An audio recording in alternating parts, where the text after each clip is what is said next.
Fala galera, estamos de volta para a nossa segunda parte da aula. A gente vai dar continuidade então à resolução da prova de Procurador Federal de 2010, Direito Constitucional.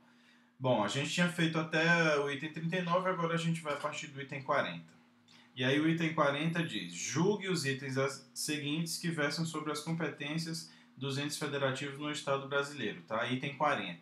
De acordo com o entendimento do STF, é inconstitucional lei estadual que disponha sobre aspectos relativos ao contrato de prestação de serviços escolares ou educacionais, por se tratar de matéria inserida na esfera de competência privativa da União. Então, gente, essa assertiva ela está correta. Aqui o item 40. Essa parte, a partir daqui, é uma parte que vai ter muita jurisprudência, muita mesmo. Então, praticamente todas as questões eu vou citar algum acórdão, a gente vai fazer a leitura da parte importante do acórdão e aí vocês vão tomando nota, fazendo referência aos dispositivos constitucionais que se aplicam ao caso, enfim. Mas nesse caso,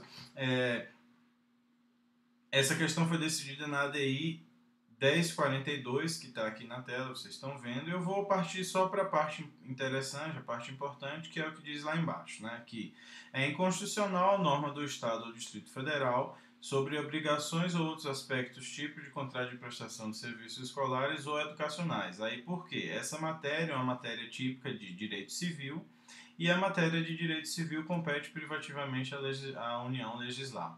Então, de fato, o Estado não pode legislar sobre essa disciplina, está aqui. Tema próprio de contrato, direito civil, usurpação de competência prevista privativa da União, ofensa ao artigo 22, inciso 1 da lei da Constituição Federal, tá? Então, a assertiva está correta, é de fato inconstitucional a norma estadual que prevê essas obrigações relativas aos contratos de educação, tá? Então vamos voltar a item 41. Para o STF, é inconstitucional norma inserida no âmbito de Constituição Estadual que outorgue imunidade formal relativa à prisão ao chefe do Poder Executivo Estadual por configurar ofensa ao princípio republicano. Essa questão foi considerada correta também, item 41 correto, e a referência é a ADI 1010. Se tem relação com uma norma da Constituição do Estado do Mato Grosso, salvo engano, e aqui eu trouxe a ementa.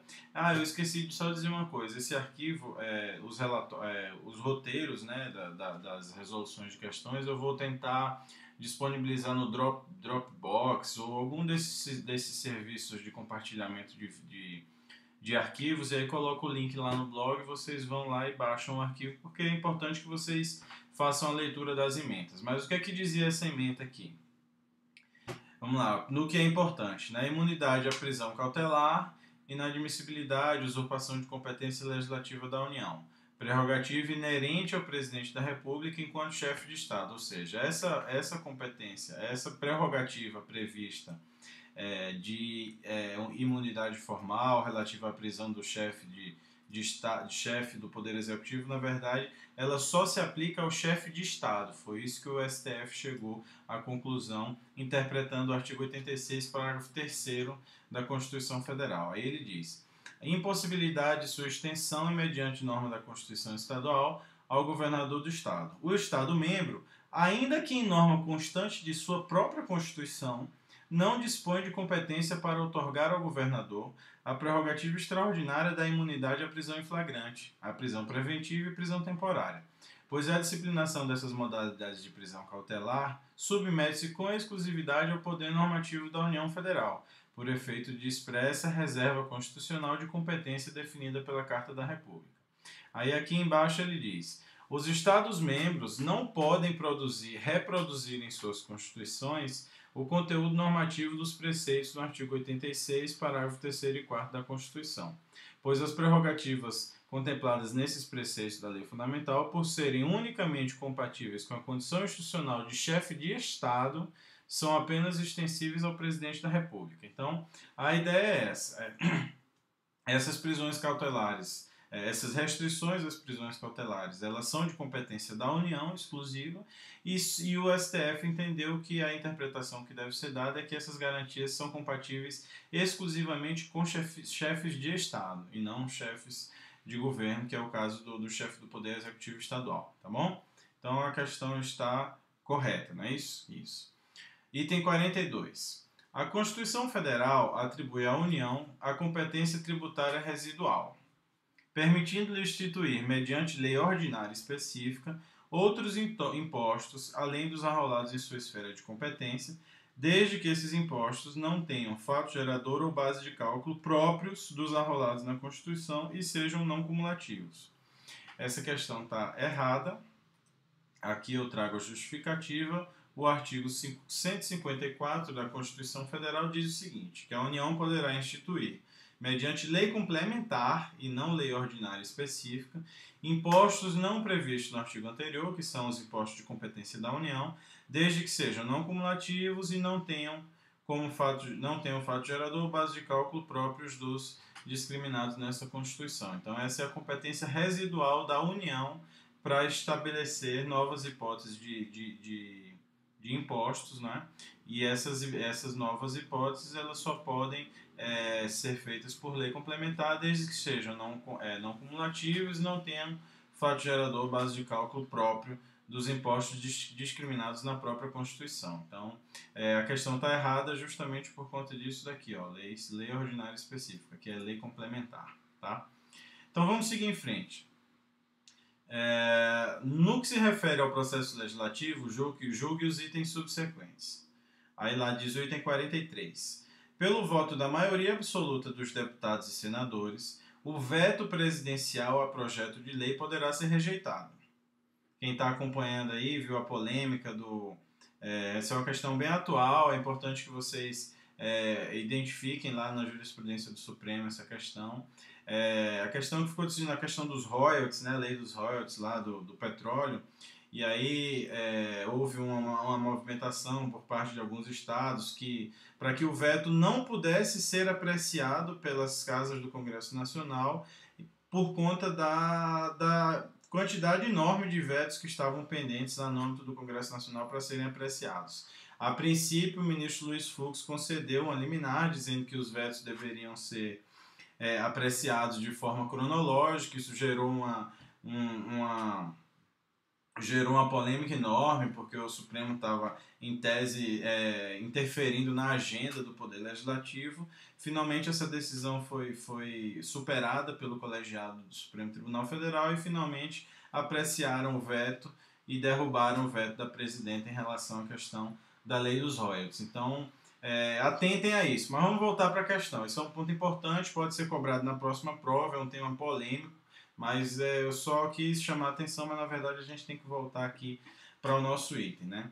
Que ele diz, então o veto presidencial ao projeto de lei pode ser rejeitado. Em tal hipótese, não haverá mais a participação do presidente da República no processo legislativo, já que a subsequente promulgação ficará a cargo do presidente do Senado Federal. Essa assertiva está errada, e aqui eu trago a justificativa. O artigo 66, parágrafo 4º da Constituição Federal diz lá: o veto será apreciado em sessão conjunta dentro de 30 dias a contar do seu recebimento, só podendo ser rejeitado pelo voto da maioria absoluta dos deputados e senadores em escrutínio secreto. Aqui ele fala em maioria? Não. Então essa não é... A questão, na verdade, está aqui no parágrafo 5º. Se o veto não for mantido, ou seja, se o veto for rejeitado, será o projeto enviado para a promulgação ao presidente da República. Então, essa parte final do dispositivo do item 43 está errado, né? Em tal hipótese, não haverá mais participação do presidente da República. Errado. Mesmo que o veto seja rejeitado, ele é encaminhado para a presidenta e aí o presidente da República é que faz a publicação da lei. Isso aconteceu na lei dos royalties. O veto foi rejeitado, eles encaminharam a lei do jeito que foi rejeitada para a presidência da República, e a presidência da República, no uso de suas atribuições, fez promulgar a lei respeitando aí a prerrogativa do Congresso Nacional de veto, né, de rejeição de veto. Então esse foi o item 43. E aí a gente vai então para o item 44, que diz assim: de acordo com a Constituição Federal, uma vez aprovado o projeto de lei de conversão, alterando o texto originário da medida provisória, a eficácia dos dispositivos que sofreram alteração fica suspensa até que seja sancionado ou vetado o projeto. Isso é uma outra questão que é reprodução literal do dispositivo constitucional. Eu trago aqui no meu roteiro, a assertiva está errada, né? Artigo 62, parágrafo 12º, que diz: aprovado o projeto de lei de conversão, alterando o texto original da medida provisória, esta manter-se-á integralmente em vigor até que seja sancionado ou vetado o projeto. Então é exatamente o contrário do que a questão diz. A questão diz que quando o projeto de lei altera o texto da medida provisória, a eficácia do dispositivo que sofrer alteração fica suspensa. Pelo contrário, esses dispositivos continuam valendo até o momento em que a lei for promulgada com a alteração que foi feita através do projeto de lei de conversão, certo? Então, aí mais uma questão que cobra dispositivo expresso da Constituição Federal, tá?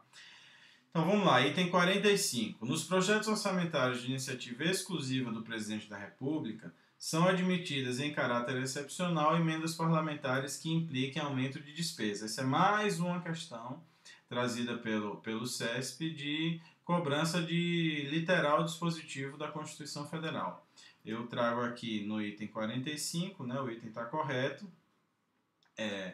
Ele diz: em tese não será admitido aumento da despesa prevista, né, nos projetos de iniciativa exclusiva do Presidente da República, ressalvado o disposto nos artigos 166, parágrafo 3º e parágrafo 4º. Então é o que a questão diz. Ela diz que em caráter excepcional, emendas parlamentares que impliquem aumento de despesas podem ser incluídas nos projetos orçamentários de iniciativa do Presidente da República.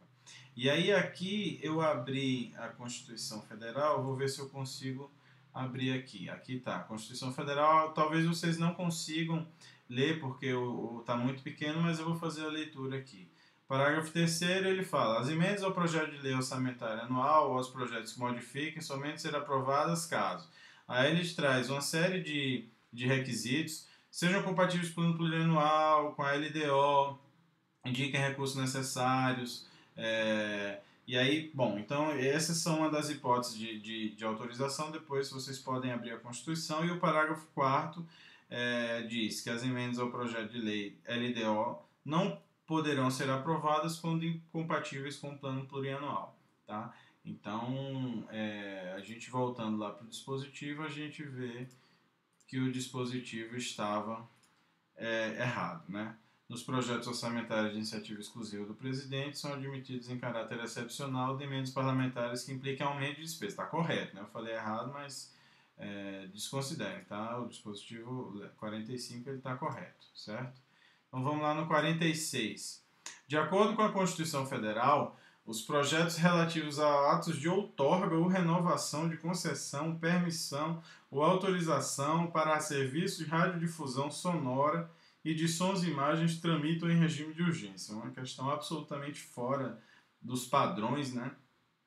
Mas, mais uma vez, uma questão do CESP que cobra dispositivo expresso da Constituição Federal. Gente, só um detalhe, é importante a gente atentar, você fazer prova, resolver provas anteriores é bom por isso, porque muita gente faz prova do CESP achando que o CESP só cobra jurisprudência. A gente viu aqui, desde que a gente voltou para essa segunda etapa da aula, quantas questões estão cobrando apenas dispositivo expresso de lei. Então, a leitura da Constituição Federal seca, e assim como de todos os outros atos normativos, os mais importantes, é fundamental. Fundamental, é cobrado. Você deve ler muito informativo, mas não deixem de ler a Constituição, porque é importantíssimo. A gente vai ver depois na matéria de financeiro, cai muito as previsões, as disposições expressas da Constituição Federal. Tá? Então vamos lá. O artigo 46 ele foi anulado pelo CESP, anulado por estar fora do edital. Né? Eu trouxe aqui a informação. Anulada por estar fora do edital, porém o item está correto. Aqui é a justificativa do CESP. De fato, a questão demanda conhecimento do conteúdo do artigo 223, parágrafo 1º da Constituição, no que se refere à apreciação dos atos de outorga e tal, tema inserido na Constituição Federal no capítulo 5 do título 8 da Ordem Social, não consignado no conteúdo programático. Então, aí o CESP optou pela anulação do item, mas a leitura lá do artigo